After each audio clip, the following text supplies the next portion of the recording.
Halo semuanya, balik lagi bersama aku Grace. Jadi pada video kali ini kita akan membahas tentang PSAK 1, yaitu mengenai penyajian laporan keuangan dan juga 3 metode penyusutan aktiva tetap atau aset tetap. Nah, jadi pertama kita akan mulai terlebih dahulu dari PSAK 1. Jadi sebelum membahas lebih dalam tentang laporan keuangan, kita itu harus tahu dulu apa itu PSAK. Jadi, PSAK adalah singkatan dari Pernyataan Standar Akuntansi Keuangan. Nah, PSAK sendiri ini digunakan sebagai pedoman untuk membuat laporan keuangan yang berdasarkan standar akuntansi yang berlaku. Tujuan umum dari PSAK 1 sendiri adalah agar dapat dibandingkan baik dengan laporan keuangan di periode sebelumnya maupun dengan laporan keuangan entitas lain. Selain itu, tujuannya adalah untuk mengatur struktur, isi, dan syarat penyajian laporan keuangan. Untuk ruang lingkupnya sendiri, itu PSAK 1 ini berlaku untuk semua entitas dalam penyusunan dan penyajian laporan keuangan yang bertujuan umum sesuai dengan standar akuntansi keuangan. Selain itu, PSAK 1 ini tidak akan berlaku bagi entitas syariah. Oke, jadi kita masuk ke laporan keuangan. Jadi, apa sih itu laporan keuangan? Nah, laporan keuangan adalah laporan yang menyajikan informasi keuangan suatu entitas, bisnis atau organisasi selama periode tertentu. Tujuan dari laporan keuangan sendiri ini adalah tentunya memberikan informasi tentang posisi keuangan, kinerja keuangan, dan arus kas entitas yang bermanfaat dalam membuat keputusan ekonomi. Jadi laporan keuangan ini akan menunjukkan hasil dari pertanggungjawaban manajemen atas penggunaan sumber daya yang telah dipercayakan oleh perusahaan kepada mereka. Nah, jadi ini adalah komponen laporan keuangan yang lengkap berdasarkan PSAK 1. Jadi ada laporan posisi keuangan, baik dari awal periode maupun akhir periode, kemudian ada laporan laba rugi komprehensif, lalu ada laporan perubahan ekuitas, kemudian ada laporan arus kas, namun pada video ini tidak akan dibahas karena ini termasuk ke PSAK 2, jadi tidak akan terlalu dibahas detail. Dan yang terakhir adalah catatan atas laporan keuangan. Jadi langsung aja kita masuk dulu dari laporan posisi keuangan. Nah, jadi laporan posisi keuangan atau biasa disebut dengan neraca adalah laporan yang menyajikan aset, liabilitas, dan ekuitas perusahaan pada suatu periode. Ya, jadi berdasarkan PSAK 1, aset di sini itu dibagi jadi dua, yaitu aset lancar dan juga aset tidak lancar. Nah, aset lancar sendiri adalah aset yang habis pakai dalam waktu 1 tahun. Dan dia ini biasa disebut juga aset liquid. Jadi dia ini mudah dicairkan ke uang tunai gitu. Nah, selain itu aset lancar ini juga bisa diperdagangkan dan bisa digunakan untuk melunasi liabilitas yang kurang dari 1 tahun. Nah, jadi aset lancar ini macam-macam. Contohnya, misalnya ada kas dan setara kas, lalu ada persediaan, ada piutang, dan lain sebagainya. Nah, kemudian ada aset tidak lancar. Aset tidak lancar ini ya kebalikan dari aset lancar gitu. Misalnya ada aset tetap, aset dan aset tidak berwujud. Nah, aset tetap ini contohnya kayak tanah, bangunan. Jadi aset yang berwujud dan dia itu kayak ya berwujud gitu. Misalnya mesin, kendaraan itu juga termasuk di aset tetap. Nah, sedangkan untuk aset tidak berwujud itu contohnya kayak hak cipta, hak paten, franchise, dan lain sebagainya. Nah, selain itu liabilitas di sini itu juga dibagi menjadi dua, yaitu liabilitas jangka pendek dan juga liabilitas jangka panjang. Nah, jadi liabilitas jangka pendek itu adalah liabilitas atau utang atau kewajiban yang harus dilunasi oleh perusahaan dalam waktu 1 tahun. Jadi jatuh temponya itu dalam waktu 1 tahun. Sedangkan untuk liabilitas jangka panjang, itu jatuh temponya itu lebih dari 1 tahun. Contoh dari liabilitas jangka pendek adalah utang usaha, utang pajak, dan lain-lain. Sedangkan untuk liabilitas jangka panjang, contohnya adalah utang hipotek, utang utang bank, dan lain-lain. Laporan posisi keuangan ini juga ada di awal periode. Ini hanya disajikan ketika entitas menerapkan suatu kebijakan akuntansi secara retrospektif. Yang kedua, membuat penyajian kembali pos-pos laporan keuangan. Dan yang terakhir, ketika entitas mereklasifikasi pos-pos dalam laporan keuangannya. Oke, lanjut ke laporan selanjutnya, yaitu laporan laba rugi komprehensif. Jadi laporan ini adalah gabungan dari laporan laba rugi dan juga penghasilan komprehensif lain. Definisi dari laporan laba rugi sendiri adalah laporan yang menyajikan pendapatan dan juga beban perusahaan selama periode tertentu untuk menghitung laba atau rugi bersih dari suatu perusahaan. Sedangkan yang dimaksud dengan penghasilan komprehensif lain adalah perubahan aset atau liabilitas yang tidak mempengaruhi laba pada periode berjalan. Contohnya seperti selisih revaluasi aset tetap, perubahan nilai investasi available for sales, dan juga dampak translasi laporan keuangan. Nah, penyajian laporan laba rugi komprehensif ini bisa dengan cara tunggal atau penyajian dengan dua laporan. Kalau misalnya dalam dua laporan, ya dipisah antara laporan laba rugi dan laporan laba komprehensifnya. Lanjut ke laporan selanjutnya, yaitu laporan perubahan ekuitas. Nah, laporan perubahan ekuitas adalah laporan yang menunjukkan total laba rugi komprehensif selama suatu periode yang didistribusikan ke pemilik entitas induk dan pihak non-pengendali. Nah, jadi laporan perubahan ekuitas ini juga bisa atau biasa disebut dengan laporan perubahan modal. Yang intinya laporan ini tuh berisi informasi tentang perubahan modal yang disebabkan oleh adanya penambahan atau pengurangan laba atau rugi dan transaksi keuangan perusahaan selama periode tertentu. Jadi, pokoknya hal-hal yang berhubungan dengan ekuitas seperti modal, terus laba rugi, itu ada di laporan perubahan ekuitas ini. Makanya, laba rugi komprehensif, laporan sebelumnya itu juga mempengaruhi laporan perubahan ekuitas ini. Nah, yang terakhir adalah catatan atas laporan keuangan. Catatan atas laporan keuangan ini berisi informasi tambahan yang lebih detail yang ditambahkan ke bagian akhir laporan keuangan. Yang isinya adalah dasar penyusunan laporan keuangan, terus ada kebijakan akuntansi, kemudian informasi yang disyaratkan oleh SAK yang tidak disajikan di bagian manapun di laporan keuangan, dan juga ada pengelolaan modal. Jadi catatan atas laporan keuangan ini berisi kayak detail-detail yang nggak ada di laporan-laporan sebelumnya, seperti di laporan arus kas, laporan perubahan modal, dan lain-lain itu nggak ada, itu dicatatnya di sini, kayak gitu. Nah, oke. Jadi itu untuk konsep PSAK satunya.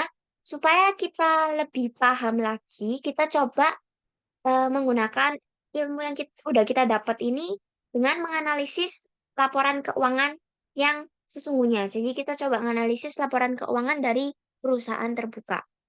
Nah, oke. Jadi di sini udah ada laporan keuangan perusahaan terbuka, yaitu perusahaan telekomunikasi Indonesia atau perusahaan Telkom tahun 2023. Jadi ini kuartal tiganya, jadi mulai tanggal 30 September 2023. Sekarang kita coba apakah laporan keuangannya ini udah sesuai dengan PSAK 1 atau enggak. Kita coba menganalisisnya. Ini di sini udah ada daftar isinya. Kita coba lihat. Nah, di sini bisa dilihat udah ada laporan posisi keuangan dari PT Telekomunikasi Indonesia Tbk tanggal 30 September 2023 dan 31 Desember 2022. Nah, ya. Kalau misalnya menyajikan laporan keuangan, kita harus menyajikannya itu secara komparatif. Jadi kalau misalnya kita mau menyajikan laporan keuangan tahun 2023 nih, nah kita tuh harus menyajikan bersama dengan laporan keuangan pada periode sebelumnya. Jadi pada tahun sebelumnya. Kalau misalnya kita menyajikan tahun 2023, ya kita harus sajiin bareng dengan laporan keuangan tahun 2022 kayak gitu. Jadi supaya bisa menjadi pembanding. Seperti tujuan umum dari PSAK 1 itu sendiri, yaitu membandingkan laporan keuangannya gitu dengan periode sebelumnya atau mungkin dibandingin ke laporan keuangan entitas lain. Jadi di sini udah benar. Jadi udah ada tahun 2023 sama ada tahun 2022 buat membandingkan apakah kondisi keuangan perusahaan itu membaik atau enggak. Dan di sini di laporan posisi keuangannya ini juga udah benar, di mana asetnya ini dibagi sama PT Telkomnya ini menjadi aset lancar dan aset tidak lancar. Bisa dilihat aset lancar ini kan aset yang habis pakai dalam waktu 1 tahun. Terus dia juga mudah dicairkan dan juga dia bisa diperdagangkan. Jadi di sini ada kas dan setara kas. Terus ada piutang juga. Ada em, persediaan juga. Jadi ini udah benar. Lalu di sini ada aset tidak lancar. di mana aset tidak lancar ini ya kebalikan dari aset lancar, di mana ini ada aset tetap, ada aset tak berwujud. Nah, ini ada semua. Kemudian jumlahnya ini akan dijumlahkan, nanti akan ketemu jumlah asetnya adalah sebesar sekian. Kemudian di liabilitas dan ekuitasnya, di sini bisa dilihat bahwa liabilitasnya juga udah dibagi. Jadi liabilitas jangka pendek dan juga liabilitas jangka panjang. Nah, bisa dilihat liabilitas jangka pendek itu liabilitas yang jatuh temponya dalam waktu 1 tahun. Misalnya ini ada utang usaha, terus ada utang pajak, dan lain sebagainya.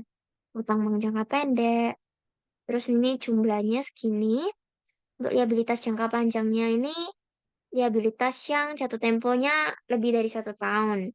Sini ada liabilitas pajak tanggungan bersih, ada liabilitas kontrak, dan lain sebagainya.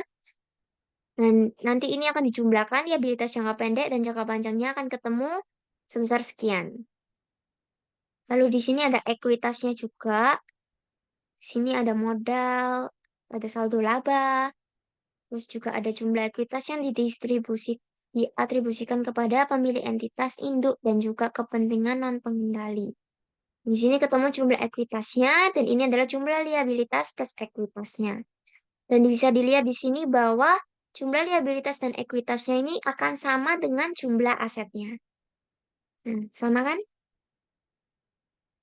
Ya, begitu. Lanjut ke laporan berikutnya, yaitu laporan laba rugi dan penghasilan komprehensif lain. Di sini Telkom udah benar juga, dia ada pendapatan, lalu di sini ada beban. Jadi di sini pendapatan dikurangi dengan beban, nanti akan ketemu laba usahanya sebesar sekian. Kemudian laba usahanya ini akan ditambah dengan penghasilan pendanaan, dikurangi dengan biaya pendanaan, dan nanti akan ketemu laba sebelum pajak penghasilan. Jadi ini adalah laba yang sebelum dikenakan pajak. Kemudian laba sebelum pajak penghasilan ini akan dikurangi dengan beban pajak. Kurangi dengan beban pajak nanti akan ketemu akhirnya laba periode berjalan. Kayak gitu. Kemudian di sini juga udah ada penghasilan dalam kurung rugi komprehensif lain. Jadi di sini ada rugi jumlah laba komprehensif periode berjalannya itu sebesar segini. Jadi dari laba periode berjalan ini dikurangi dengan rugi komprehensif lainnya, akan ketemu jumlah laba komprehensif periode berjalannya adalah sebesar sekian. Kemudian ini juga laba periode berjalannya ini diatribusikan ke pemilik entitas induk dan kepentingan non pengendali.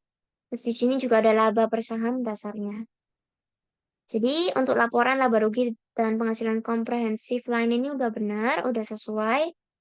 Kemudian kita lanjut ke laporan berikutnya yaitu laporan perubahan ekuitas atau laporan perubahan modal. Nah, di sini bisa dilihat ini ada yang diatribusikan ke pemilik entitas induk dan juga kepentingan non pengendali. Nah, bisa dilihat di sini ada saldo Januari 2023 dan seperti biasa ini juga bersifat komparatif, jadi ada tahun 2022 juga di bawahnya di sini. Nah, jadi di sini untuk 1 Januari 2023 ini saldonya segini.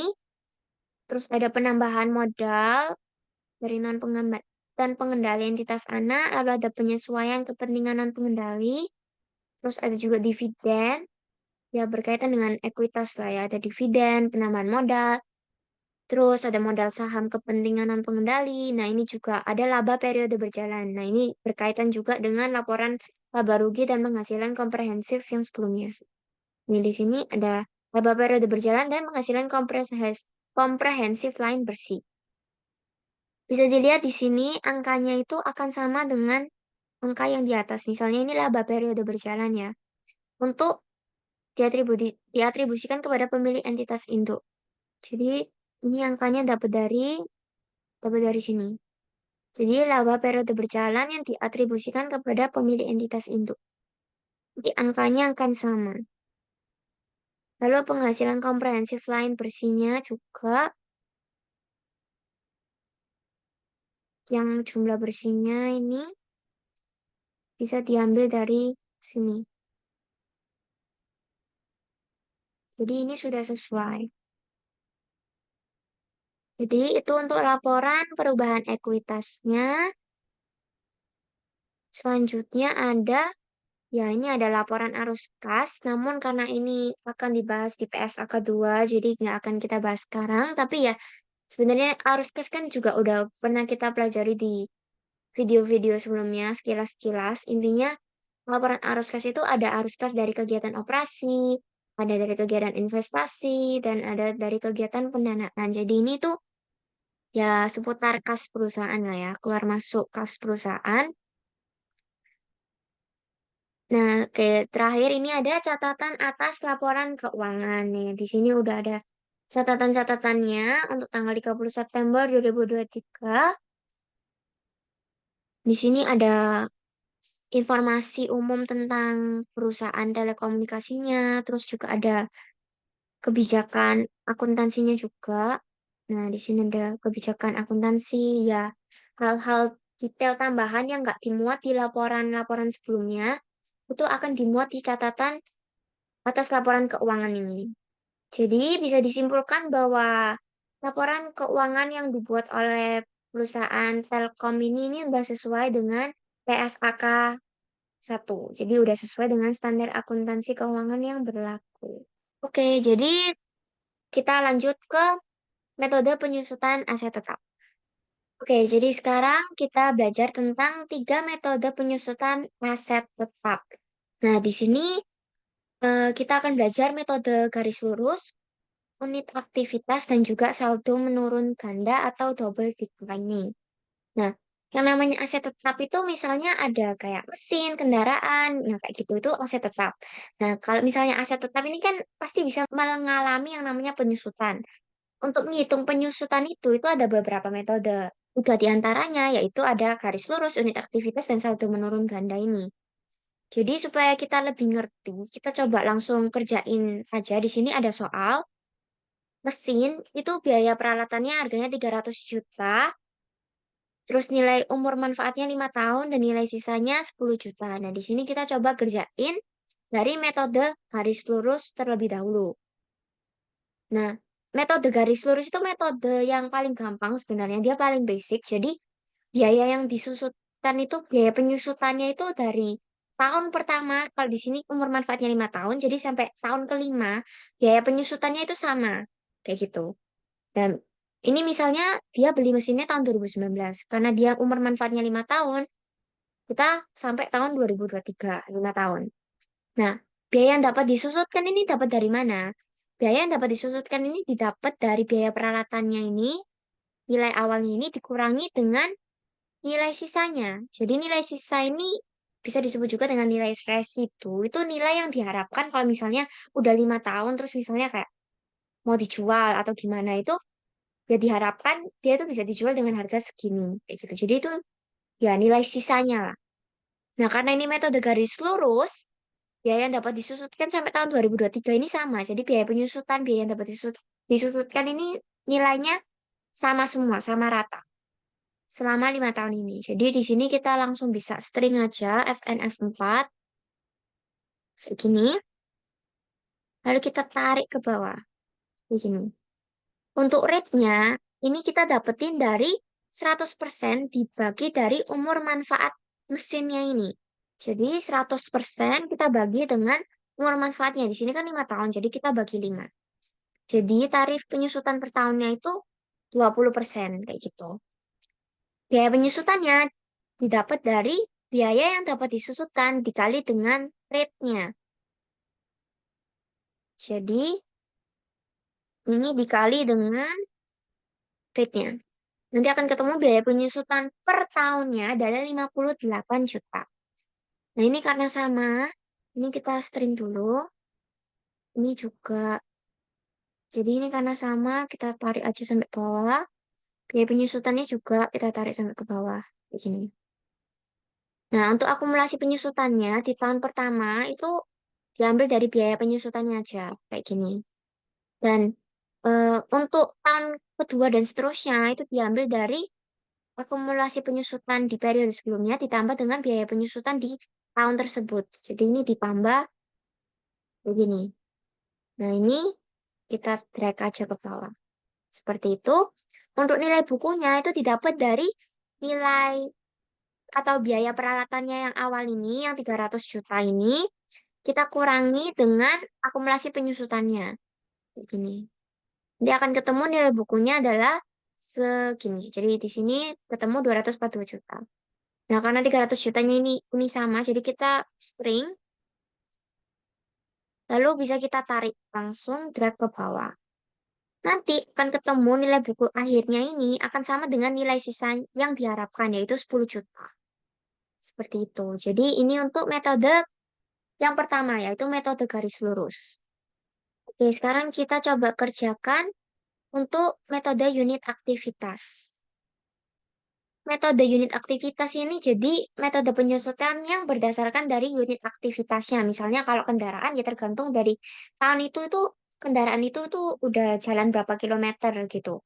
Nah, kita hitung dari biaya per kilometernya. Kalau misalnya mesin ya misalnya 200.000 jam gitu. Jadi tergantung dari unit aktivitasnya.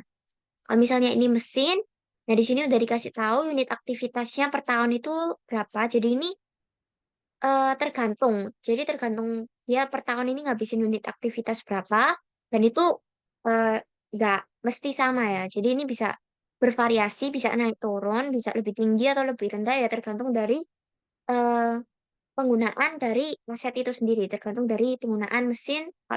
Kalau misalnya kendaraan ya tergantung dari penggunaan kendaraan itu sendiri. Untuk biaya per unitnya, itu kita dapetin dari depreciable cost atau biaya yang dapat disusutkan dibagi dengan total unit aktivitasnya. Jadi untuk dapat depreciable cost ini caranya ya tinggal biaya peralatan ini dikurangi dengan nilai sisanya. Nanti akan ketemu hasilnya depreciable cost-nya adalah segini. Kemudian untuk total unit aktivitasnya kita tinggal sama aja total unit aktivitasnya ini. Kita ambil sampai bawah, nanti akan ketemu totalnya itu sebesar segini.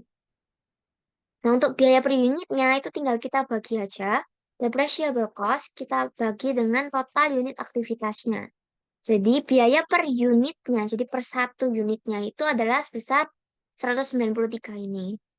Lalu kita string, karena dari tahun pertama sampai tahun terakhir itu ya sama biaya per unitnya. Jadi kita drag aja sampai bawah kayak gini. Lalu untuk biaya penyusutan per tahunnya itu, kita dengan cara unit aktivitasnya ini kita kalikan dengan biaya per unitnya. Jadi kita kalikan aja seperti ini. Nanti akan ketemu biaya penyusutan per tahunnya berapa. Nah, ini sama semua caranya, jadi di drag aja.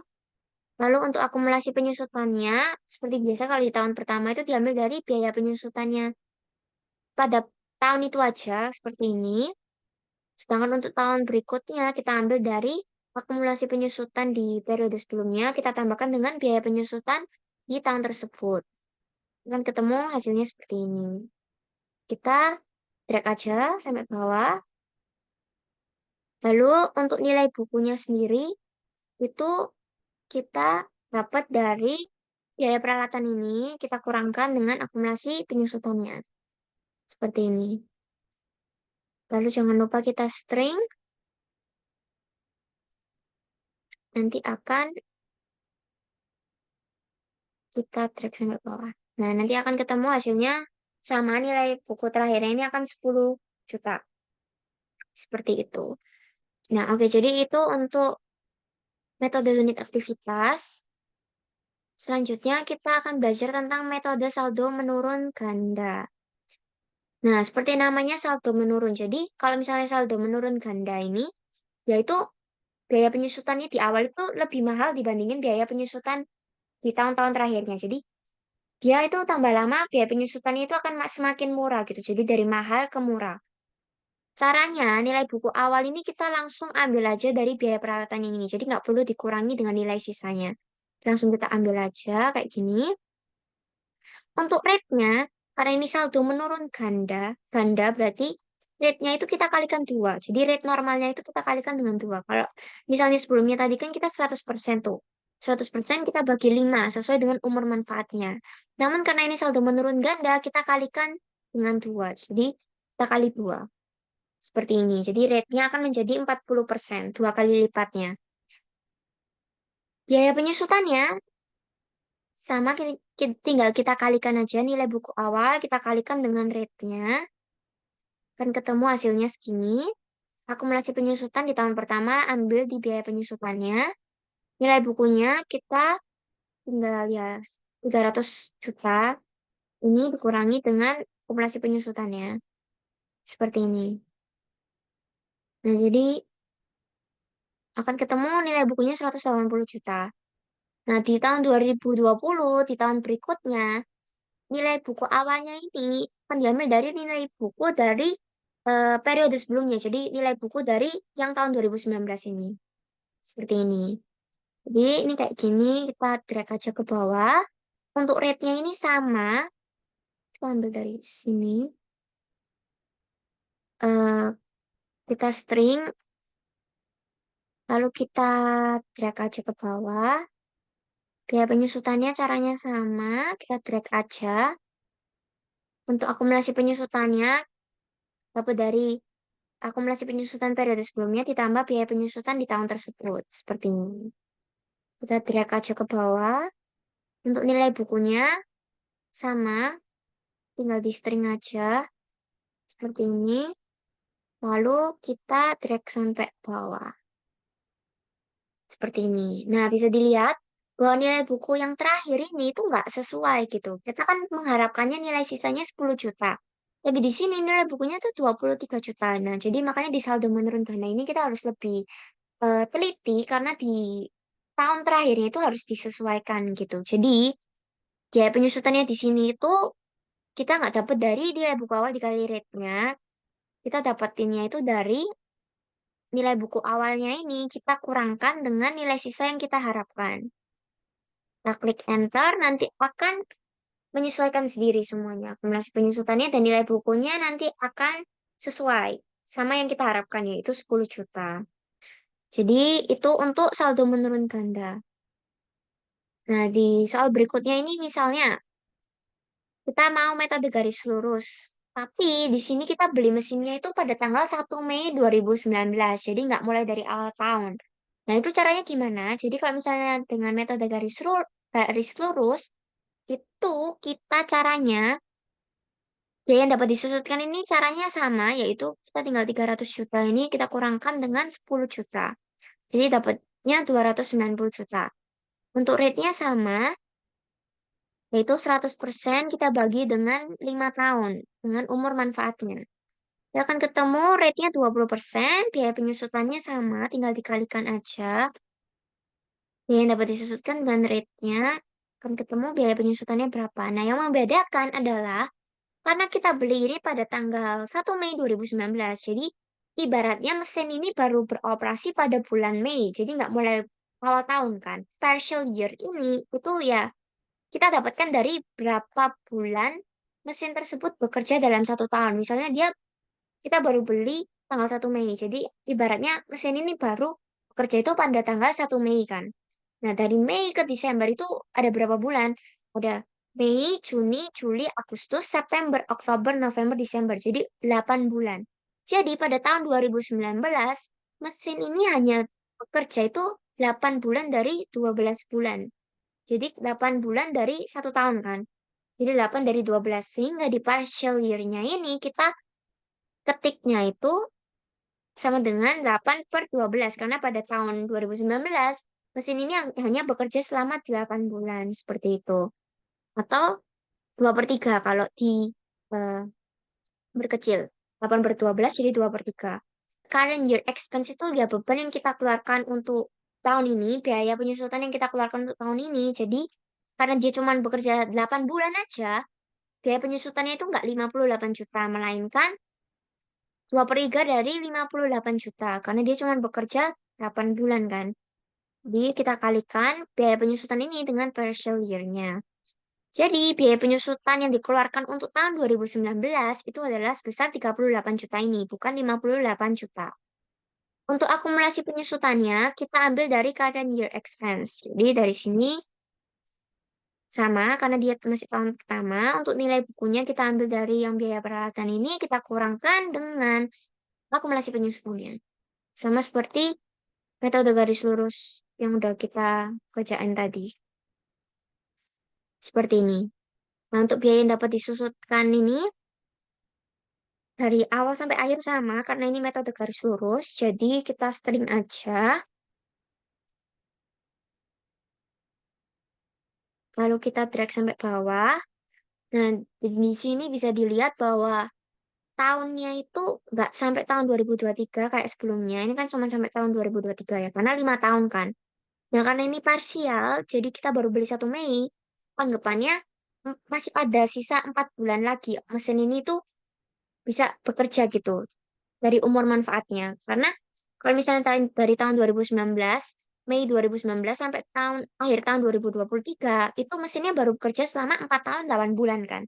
Nah, supaya jadi 5 tahun, itu berarti masih kurang 4 bulan lagi. Nah, 4 bulan ini berarti ada di tahun 2024. Jadi 4 bulannya ini bekerja di tahun 2024. Makanya di partial year-nya ini, kita tulisnya 4/12. Karena mesin ini bisa bekerja selama 4 bulan di tahun 2024 atau 1/3. Kalau disederhanakan. Seperti itu. Jadi itu untuk kalau misalnya soalnya ada dibeli tanggal 1 Mei atau tanggal 1 Juni itu konsepnya sama, caranya kayak gini. Untuk rate-nya ini tinggal kita string, rate-nya sama, kita drag aja sampai bawah, untuk biaya penyusutannya juga sama. Nah, karena current year expense-nya ini, ya ini kan 1 tahun penuh ya, mesinnya beroperasi. Jadi untuk tahun 2020 sampai tahun 2023, current year expense-nya itu diambil dari biaya penyusutannya ini. Jadi, biaya penyusutan di tahun ini itu ya 58 juta penuh, karena mesin ini bekerja 1 tahun penuh, kayak gitu, sampai tahun 2023. Untuk tahun 2024-nya, dia cuma bekerja 4 bulan, jadi kita kalikan biaya penyusutan ini, kita kalikan dengan 1/3 ini. Kita akan ketemu sebesar segini. Akumulasi penyusutan, kita caranya sama kayak sebelum-sebelumnya. Kita dari akumulasi penyusutan periode sebelumnya ditambah dengan biaya penyusutan di tahun ini. Seperti ini.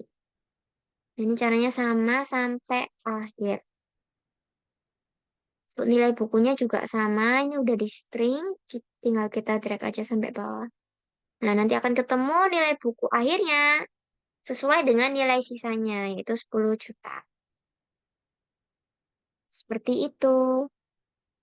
Nah, kalau misalnya kita mau pakai metode saldo menurun, nah, untuk parsial sendiri ini cuma bisa digunakan dengan metode garis lurus dan juga saldo menurun. Jadi, untuk metode unit aktivitas itu nggak ada parsial-parsialnya, karena kan memang tergantung dari aktivitasnya mesin itu di tahun tersebut. Jadi, nggak ada hubungannya sama kayak dibeli tanggal sekian gitu, nggak ada hubungannya. Jadi, nggak ada metode unit aktivitas parsial itu nggak ada. Cuman ada garis lurus sama saldo menurun. Nah, untuk saldo menurun ini caranya sama, ini dari 2019. Kita tarik aja sampai bawah. Tahun 2024. Ini nilai buku awalnya, ya 300 juta ini. Untuk rate-nya sendiri, kita dapat dari 100% dibagi umur manfaatnya. Lalu kita kalikan 2, karena ini saldo menurun ganda. Jadi kita kalikan 2 seperti ini. Nah, lalu kita string. Lalu untuk biaya penyusutannya, tinggal kalikan nilai buku awal dengan rate-nya. Dan segini. Nah, karena ini baru dibeli tanggal 1 Mei, sama kayak sebelumnya. Jadi, untuk partial year-nya ini, kita dari bulan Mei sampai Desember. Jadi, ya 8 bulan dari 12 bulan gitu. Jadi, konsepnya sama kayak sebelumnya. Jadi, di sini 8/12. Konsepnya sama kayak yang di garis lurus parsial ini. Jadi, karena dia baru dibeli tanggal 1 Mei, ibaratnya dia baru beroperasi di bulan Mei. Jadi dari Mei sampai Desember itu 8 bulan, makanya di sini kita tulisnya 8 dari 12, 8/12 gitu. Current year expense-nya ya biaya penyusutan dikalikan dengan partial year-nya ini. Di 80 juta. Untuk akumulasi penyusutan di tahun pertama ya sama dengan current year expense-nya ini. Untuk nilai bukunya tinggal biaya peralatannya ini kita kurangkan dengan akumulasi penyusutan di tahun tersebut. Jadinya segini. Lalu jangan lupa kita string. Nah, nilai buku awal di tahun berikutnya itu diambil dari nilai buku di periode sebelumnya, sama kayak yang saldo menurun ganda yang biasa, yang nggak parsial. Yang membedakan parsial dan nggak parsial itu ya cuman yang ini, bagian ini aja. Jadi untuk seterusnya ini sama, jadi kita drag aja untuk rate-nya juga, ya penyusutannya juga. Nah, ini kita langsung ambil dari biaya penyusutan karena dia partial year-nya kan nggak ada dari tahun 2020 sampai 2023. Jadi kita tarik aja. Untuk akumulasi penyusutannya diambil dari akumulasi penyusutan di periode sebelumnya ditambah dengan current year expense. Ini sampai akhir sama. Nilai bukunya ya kita drag aja dari sini. Kita drag ke bawah. Seperti ini. Nah, yang ini agak spesial. Jadi di sini nggak perlu ditulis partial year-nya lagi. Karena ini kayak saldo menurun ganda ya seperti biasa ini agak spesial ya. Jadi untuk yang current year expense-nya ini kita langsung aja dapetin dari nilai buku awal kita kurangkan dengan nilai sisanya. Seperti ini. Jadi kita plukin nanti akan ketemu nilai bukunya 10 juta sesuai dengan nilai sisanya. Jadi untuk saldo menurun ganda ini memang agak spesial di bagian akhir-akhir tahunnya itu jadi memang harus lebih teliti. Oke, jadi ini udah selesai semua. Kita udah belajar tentang 3 metode penyusutan aset tetap, yaitu metode garis lurus, unit aktivitas, dan saldo menurun. Jadi, sekian video untuk kali ini. Semoga bisa mudah dipahami, dan semoga kalian jadi bisa lebih paham tentang PSAK 1 dan metode penyusutan aset tetap. Sekian, terima kasih.